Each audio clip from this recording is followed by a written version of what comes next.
참 14장을 마무리하는 귀한 말씀입니다. 제자들과 함께 오래 있다라고 하는 말. 안디옥 교회, 모교회, 바울과 바나바와 또 여러 명의 교회 지도자들이 이 안디옥 교회에 있어서, 안디옥 교회는 참 행복한 그런 교회고, 또 그 안디옥 지역에 있는 여러 교회들, 바로 27절에 있는 것처럼 여러 교회들을 모아서 하나님께서 행하신 모든 일과 이방인들에게 믿음의 문을 여신 것을 보고하였던 아주 일치된, 연합된 그런 교회들, 그 교회의 제자들, 성도와 제자를 구별하고 있지 않습니다.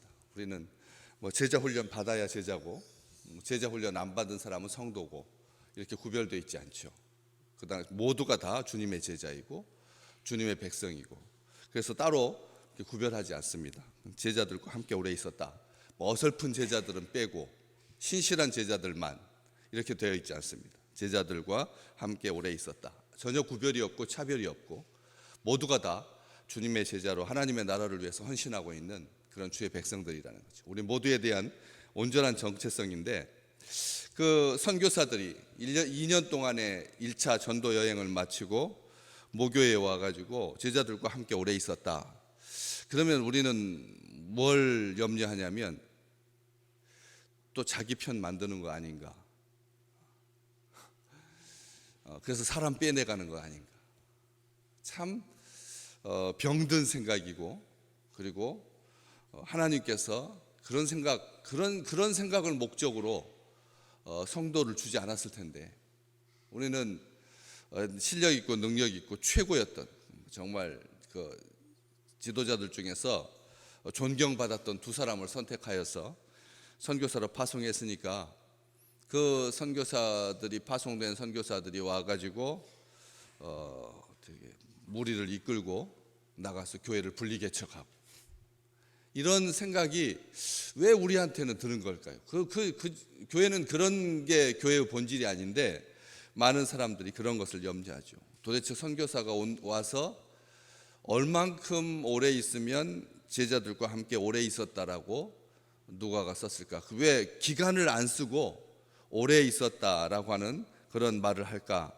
우리가 파송한 선교사들, 정식으로 사례비 전액 풀타임 선교사로 보낸 선교사는 한 명도 없습니다.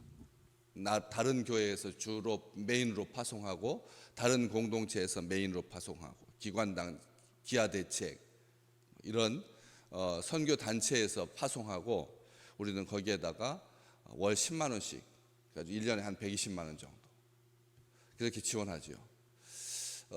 비용의 크고 작고를 떠나서 그 정도로 할 수밖에 없는, 지금 그렇게 지금 선교에 동참하고 있는 그런 분들이 이제 몇 가정 되고 있는 거죠. 더 많이 선교사와 연결되어 있는데 그 중에서 반도 못하는 거죠. 반 정도만 그렇게 협력하고 있는데, 그 선교사들이 여름 시즌에 주로 다 한 해를 마감하고 사역을 마치고 연말 후반부에 그렇게 오는 경우도 있지만, 시도 때도 없이 다양하게 원하는 때 올 수밖에 없죠. 건강이 갑자기 이상이 생겨서 오기도 하고, 또 정규적인 이 사역 기간들을 계산해 가지고 6개월 일하고 한 달 쉬고 뭐라든지 이런 식으로 그렇게 해서 오게 되는데, 선교사들이 와 가지고 얼만큼 있다 나갑니까? 얼만큼 우리와 함께 있습니까? 한 달도 눈치 보여서 못 있습니다. 우리 한국 땅에서는 선교사들이 한 달 있지 못합니다. 눈치 보여서. 도대체 선교사가 왜 일을 안 하고 한국에서 저렇게 오래 있는가, 이런 생각으로. 길어야 한 달이라는 거죠. 얼만큼을 오래 있다고 표현을 할 수가 있을까? 얼만큼 있어야? 한 10년을 있는 건가? 선교사들이 10년을 있지 않을 거죠, 분명히. 아주 짧은 기간인데 오래 있었다고 합니다. 시차가 많이 나는 지역, 동남아 지역이야 우리하고 시차가 많이 안 나니까 2-3시간 정도 차이 나지 않으니까 시차 적응 시간이 필요 없지만, 더 멀리 유럽에, 미국에 그렇게 선교사, 거의 우리는 그렇게 연결되어 있지 않습니다. 대부분 다 러시아 지역, 그 다음에 동남아 지역이 대부분이죠. 그래서 시차는 별로 차이가 나지 않는데, 와서 시차 적응해야 되지. 그 다음에 미뤄두었던 일 업무들 처리하고, 그 다음에 조금 쉬고, 그 다음에 가족들하고 인사도 나누고, 그 다음에 선교 보고하고 말씀 전하고. 몇 번이나 우리 교회 와서 딱 한 번 보는 거죠. 한 번 선교 보고하고, 그 다음에 오랜만에 만났다 그러고 막 아주 반가워하고. 그런데 2주째 와가지고 또 선교 보고할 게 있겠나? 2주째. 그래가지고 또 2주째 왔는데도 지난주처럼 야 너무나 수고 많았다고 막 안아주고 막 그럴까? 3주째 오면은 어떨까요? 3주째 와가지고 선교사님이 또 말씀 전하고 또 선교 보고하고, 그만큼의 보고할 내용이 있을까? 그리고 똑같이 첫 주에 왔던 것처럼 1년 만에 만나고 2년 만에 만나고, 심지어는 지지난주에 설교했던 선교사님처럼 우리 교회에서 딱 1년 목회하셨, 1년 파트타임으로 어린이부 담당 교역자이셨는데, 그런 분들하고 정말 같은 부서 내에서 부장과 그 다음에 뭐 있지 않으면 아무도 모르는 거죠. 몇 명만 손에 꼽을 듯이 한 5가정만 알아가지고 그냥 20년 만에 만났다 그래가지고 그렇게 좋아하지만, 4주째 와가지고 또 이렇게 말씀을 전하면 여러분 무슨 생각이 들겠어요? 우리 목사님이 설교할 이제 쉬고 싶으신가 보다, 이런 생각을 하지 않겠습니까? 별 생각을 다 하게 되는 거죠. 한 달 있는 것도 피차간에 불편해지는 거예요. 한 달 있어도 피차간에 불편해지는 거죠. 도대체 언제까지 있을 거야? 뭐 이제 이런 생각을 하게 되는 거죠. 언제까지? 2달? 참으실 수 있는 시간이 얼마 정도입니까?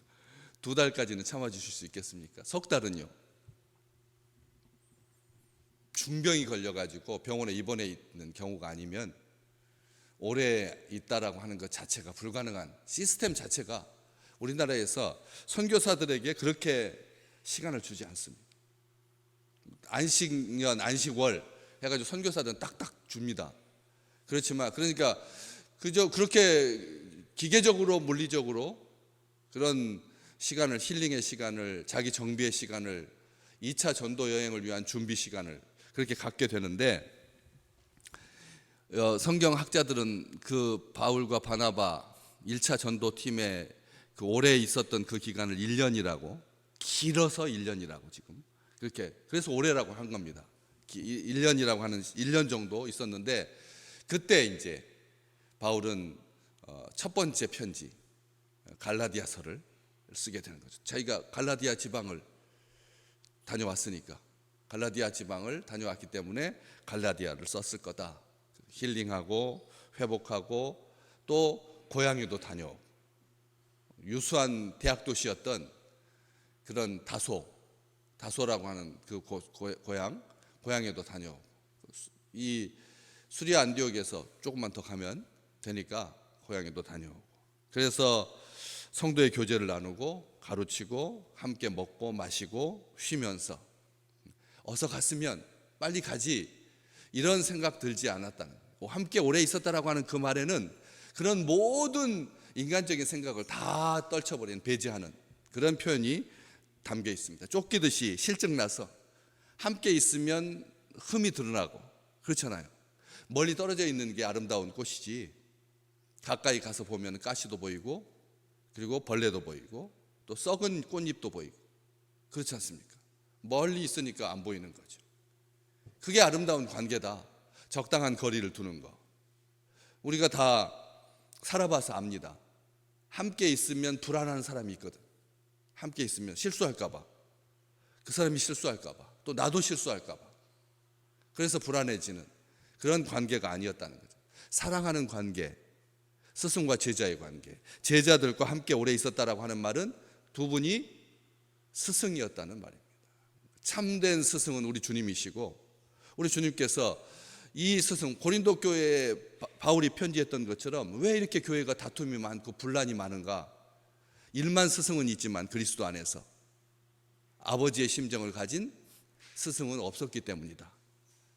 이 바울의 그 말처럼 본인은 그러지 않으려고 조심했던 거죠. 아버지의 심정을 가지고. 지금 이 돌아왔을 때의 나이가 이제 40대를 넘어서 이제 50대로 가고 있는 그런 그 나이 때에 제자들과 함께 정성을 다 쏟고 있는 것이죠. 그래서 그때 이제 갈라디아서를 쓰게 되는데, 갈라디아서의 대주제가 뭡니까? 갈라디아서의 대주제, 그리스도인의 자유한 삶이거든. 그리스도인의 자유한 삶. 왜 그리스도인의 자유한 삶을 말하게 됐나요?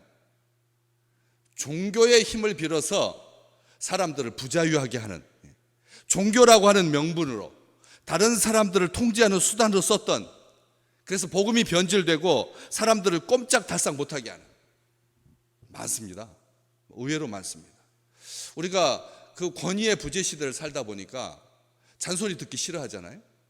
그래서 설교도 잔소리식으로 뭐 가르치려고 들고 뭐 하면은 벌써 귀를 딱 닫아버리거든. 그런데 그것 때문에 또 반대 현상이 발생하는데, 강대상에서 아주 막 이렇게 뭐 구체적으로 뭘 뭐 하라, 헌금 그 정도 가지고 해가지고 되겠느냐고 하는 식으로 해서 사람들을 막 달달 볶아서, 그래가지고 막 교회 나오는 거 출석 체크하고, 직원들이 출석 2번만 빠지면 경고장 나가고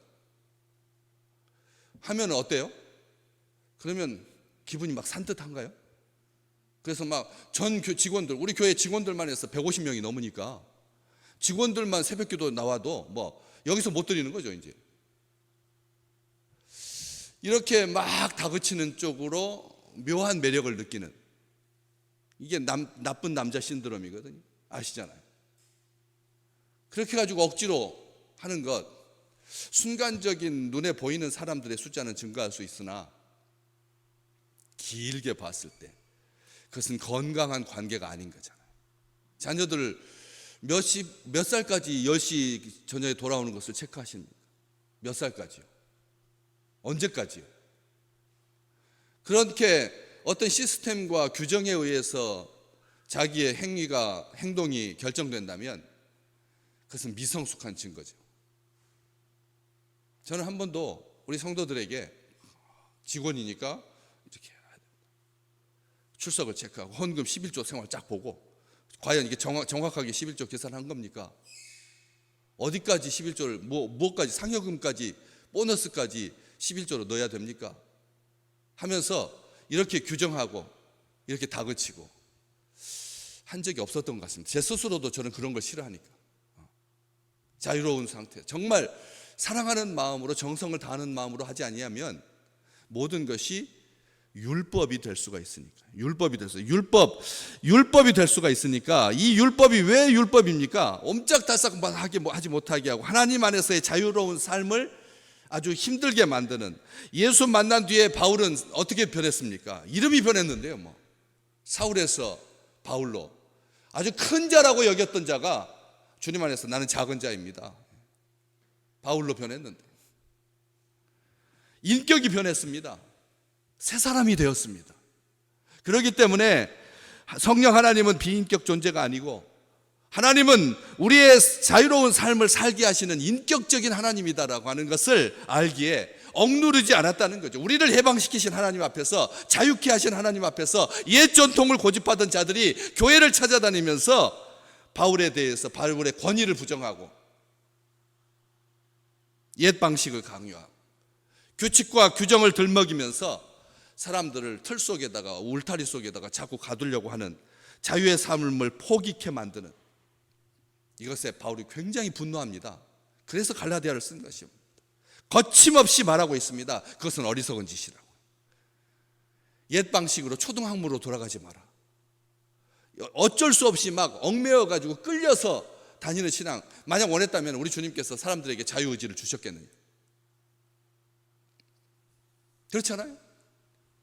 놓는 순간부터 하나님을 대적하는데, 자유케 하는 그 순간부터 어떻게 하면 우리 이름을 내고 흩어짐을 면하자, 하늘 끝까지 닿는 성을 쌓아서, 그런 존재가 인간인데 그렇게 다시 돌아가려고 하느냐?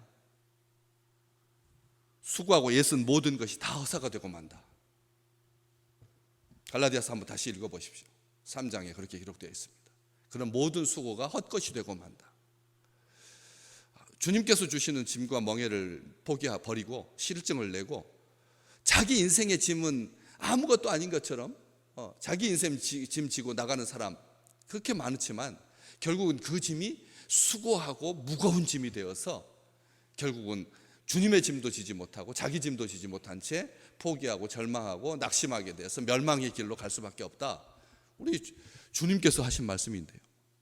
내 짐 멍에는 쉽고 내 짐은 가볍다 하신 그 주님의 그 뜻을, 깊은 뜻을 주님께서 다 지셨고 우리에게 그 영광과 복된 나를 영접하고 나를 믿어라, 내가 다 감당한다, 그래서 다 이루셨는데, 그래서 우리를 영화롭게 하시는 그런 놀라운 축복을 주셨는데 왜 수고하고 무거운 짐을 크게 지면서 가고 있는, 인생의 짐을 지고 가고 있는, 그래서 모든 사람들이 좀 훌훌 털어버리고 싶은 거죠. 이렇게 매어있기 싫은 거예요. 그래서 젊은 날 자녀들도 막 집을 나가고 막 그런 일이 발생하게 되는 거죠. 하나님의 영이 이끌고 복돋아 주시는 복된 삶이 있는데 이기심과 욕망과 탐심과 탐욕에 휘둘려서 율법에 지배하는 변덕스러운 삶으로, 율법이 지배하는 변덕스러운 삶, 이게 본질입니다. 그 율법은 우리 주님께서 말하는 율법이 아니라 사람들이 만든 전통과 권위를 가지고, 사람들이 만든 전통과 권위를 가지고, 그래서 아주 변덕스럽죠. 어제는 그렇다고 그렇게 안 하더니 지금은 그렇다고 말하고, 과거 정권에서 세워놓은 고속화 도로인데 왜 이번 정권에서 그 안을 가지고 하면 뭐가 되고 지금 막 온 나라가 시끄럽습니다. 온 나라가 지금 정신이 없습니다. 정신이 없어요. 이게 내가 할 때는 이거 사랑이고 다른 사람이 하면 추문이고, 이게 어쩌면 모든 사안마다 다 이렇게 맞을까? 정확한 데이터가 있고 정확한 보고서가 있고, 그런데도 불구하고 어떻게 똑같은 사안을 두고 이렇게 해석하고 있고 저렇게 해석할 수가 있을까? 국민들이 나서가지고 제발 그러지 마십시오. 제발 이 정치 쟁론화하지 말아달라고 그렇게 간절히 소원한, 우리가 여지껏 그렇게 겪어왔는데요. 사패산 터널 뚫을 때 도롱뇽이 멸망한다고, 도롱뇽이 멸망하다가 비구니가 나와가지고 머리 깎고 6개월 동안 공사를 스톱시켰는데, 정의구현 사재단 소속 신부가 오히려 더 그 봉사자들 성추행하고, 이런 것들을 보면서 생각합니다. 율법이 얼마나 얄팍한가, 사람이 만든 기준이 얼마나 허술한가, 사람이 만든 기준이 얼마나 허술한가. 도대체 이 사람이 딱 죄인인 줄 아는데, 다 공감하는데 법이 없어서 처벌을 못하는, 법이 없어서 처벌을 못하는 거예요. 사람들이 얼마나 얄팍한지. 그렇게 그런 변덕스러운 삶에서 빠져나와라. 갈라디아서를 보면 그렇게 되어 있습니다. 자유는 제일 오해되기 쉽고 남용되기 쉽고 악용될 수가 있으니까. 그래서 그 갈라디아서를 쓴 거죠. 제자들과 함께 1년 정도 머물러 있으면서, 우리가 생각할 때 지금 우리가 생각하는 한국적인 상황에서는 10배나 길게 있었던 겁니다. 그렇지만 무한정 있지 않았다는 거죠. 무한정 있지 않았습니다. 올해 바로 15장, 어떤 사람들이 유대로부터 내려와서 형제들을 가르치되 너희가 모세의 법대로 할례를 받지 아니하면 능히 구원을 받지 못하리라고 하니, 바울과 및 바나바가 15장 보십시오. 그들 사이에서 적지 아니한 다툼과 변론이 일어난지라 형제들이 이 문제에 대하여 바울과 바나바와 및 그 중에 몇 사람을 예루살렘에 있는 사도와 장로들에게 보내기로 작정하니라. 그냥 쉴 틈이 없어요. 그냥 마냥 이렇게 누워있지 않았다니까요. 함께 오래 있다라고 하니까 그냥 쉬고 있는 게 아니라 그 사이에도 또 변론이 나가지고 또 전통을 지키느니 마느니, 갈라디아 지방에만 있었던 일이 아니라 예루살렘에서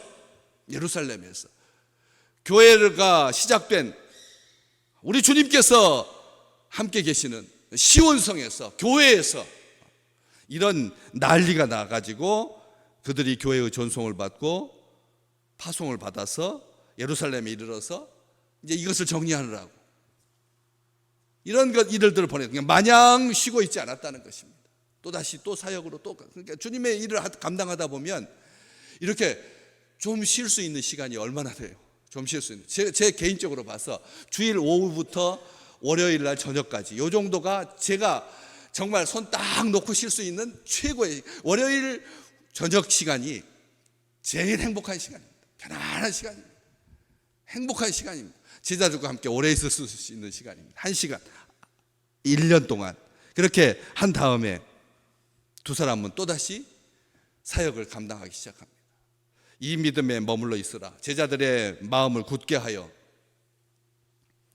디모데후서 1장 14절 우리 안에 거하시는 성령님으로 말미암아 너에게 부탁한 아름다운 것을 지켜라. 제자들에게 너에게 부탁한 아름다운 것, 전통이 아니라 율법이 아니라 자유를 빙자한 방종이 아니라 아름다운 선한 것 부탁하는 주께서 우리에게 부탁한 천사도 흠모하겠네. 우리가 찬송하잖아요. 천사도 흠모할 만한 아름다운 것들, 나를 구원하시고 나를 새롭게 하시고 나에게 은혜 주시고 나에게 격려하시고 나를 든든히 세우시고 충분히 세임을 받아서 충전하고 재충전하고 우리 주님께서 하나님께서 하신 말 엿새 동안 충성을 다해서 열과 성을 다해서 열심히 일해라. 그리고 하루 쉬어라. 이게 쉼의 원칙인 거죠. 7분의 1 쉬는 거. 사역 기간에 7분의 1 정도 쉬는 거. 사역 기간에 7분의 1. 그래서 이제 안식년이라고 하는 개념이 나오는 6년 일하고 1년 엿새 일하고 하루 쉬듯이 그렇게 사역을 감당하고의 그 시간, 길지 않은 시간 하나님께서 우리에게 주셔서 우리의 사역, 우리의 삶의 그런 모든 여정 가운데 하나님께서 주시는 안식과 그리고 따스함이 그리고 서로 격려함이 서로 힘이 되고 서로에게 짐을 나누어질 수 있는 서로 사랑하는 사랑으로 견고히 묶여가는 그런 아름다운 삶이 되시기를 주의 이름으로 축복합니다. 우리에게 주시는 이 쉼의 시간들을 짧을지라도 머리를 딱 베개에 됐는데 깊이 잠들 수 있는 우리 식구들 중에서도 지금 저한테 목사님 저는 잠을 잘 많이 못 잡니다. 쪽잠 잡니다. 그 짧은 시간 자면서도 푹 자지 못하고 이렇게 쪼개서 자야 되는 그런 안타까운 고백들을 제가 들을 때마다 그 사람 이름을 부르면서 제가 기도하거든요.